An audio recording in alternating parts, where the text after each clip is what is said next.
These lists are bullshit. Movies, film, art, blockbusters, they are designed to entertain us in exchange for money. It's a system, and that's okay. It's what we got, and it works for now. The good ones make us feel excited, annoyed, joy, and away from our lives for a short while as we experience another's perspective, lifestyle, and at the very least, they give us a moment of time away from our own. Our connection with the film is personal, and though few are indisputably good, the rest fall into the realm of opinion. Hence the plethora of end of the year best and worst lists from film fans like us. They are bogus. And should you find yourself agreeing or disagreeing, let us know. We can't be the only ones with strong opinions about this lackluster year. And so here are the top 5 worst of the worst of 2025, in our opinion. Number 1, Sinners. Am I a sinner? Is this my sin? Not loving this self satisfied chuckle of a movie? I know a lot of you appreciated it, thought it was a genius idea, mixing the Deep South with vampire horror. But it annoys me when a film is obnoxious about its own cleverness. Michael B. Jordan plays twin brothers, but to me, he looked to be losing track of who he was depicting within scenes. It looked amazing, which is why I think the masses have been hoodwinked here.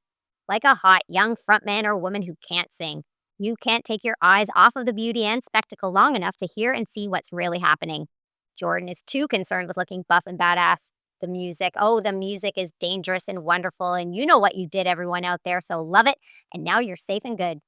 No, history is messy and contentious and filled with good and bad souls, and yet staring at sinners convinced some out there for just a little while that they were doing good just by looking at it. No, it's derivative, too long, and up its own ass. But oh so pretty. Watch or not? Not. Additional musings. Winner of the 2025 award for Best Looking Bad Movie.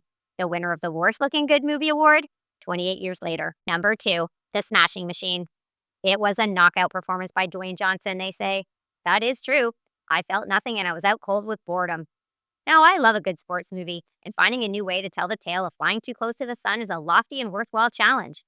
However, director Benny Safdie hinged The Smashing Machine on Johnson, who on paper is the perfect choice to play the drug-addled MMA fighter Mark Kerr. Unfortunately, I didn't believe him for 10, 9, 8, and so on seconds. Now I like The Rock. He's entertained me more than once, but he's out of his depth here. Co-star Emily Blunt tries, and though Johnson must have some vulnerabilities, he can't join her in finding a moment of truth beyond surface-level frustration. Is that all they found Kerr to be? A simpleton who likes to smash? I found myself wondering why. Why make this uninspiring and unmoving movie at all?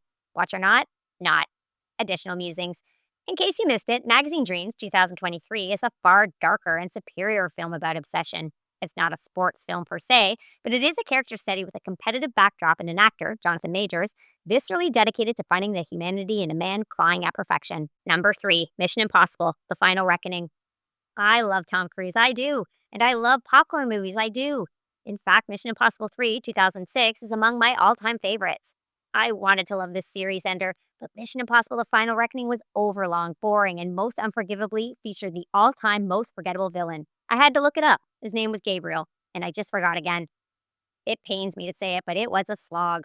Why, oh why are there so many flashbacks and meetings? And the cast is big, so big that I don't feel anything for anyone. There's too many to stitch up. So much so that when one of them, a series original, dies, Cruz is written to run out of the room. In the end, it was all impossible to care about. Watch or not? Not. Additional musings. This is our winner of the Too Long It's Bad award. The winner of the So Short It's Good award, Black Bag. Number 4, Superman. Like Barbie 2023 before it, this film was an abomination and a blight to its IP. Though I've enjoyed James Gunn's movies, Guardians of the Galaxy 2014 and Guardians of the Galaxy Volume 2 2017 are delightfully entertaining, fast-paced, and fun. However, Guardians of the Galaxy Volume 3 2023 is where we start to feel the kryptonite. Gunn's irreverent tone, honed over the course of the franchise via its colorful ensemble cast, starts to wane by the third installment and is downright tiresome with its unsuitable injection into this overcrowded version of Superman.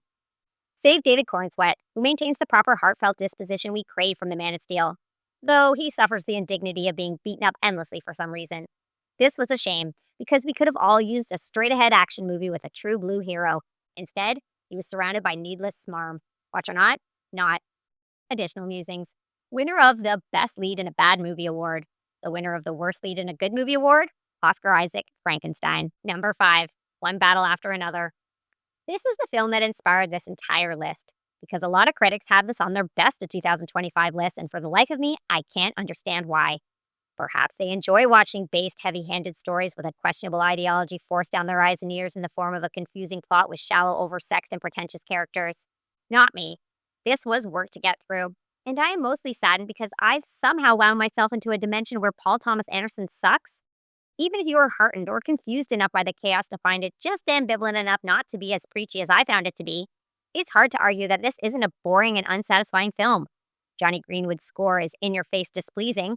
I mean, I get it, the context is messy, no one's allowed to relax with so many important and timely ideas being grinded away at.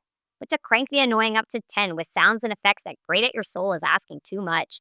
Now, Greenwood was just doing his job and hardly to blame, since this film is making it its mission to be unenjoyable. Watch or not, not. Additional musings. My guess is very few moviegoers actually watch this, and they were right to avoid it. And our additional award winners. Winner of the Best Performance in a Bad Movie Award, Jennifer Lawrence, Die My Love. Worst Performance in a Good Movie Award, Kate McKinnon, The Roses. And finally, winner of the Best Comedic Performance by a mostly action star, Keanu Reeves in Good Fortune. And Worst Dramatic Performance by a Comedian, Pete Davidson in Riff Raff. And that's it. Those are our top 5 worst films of 2025.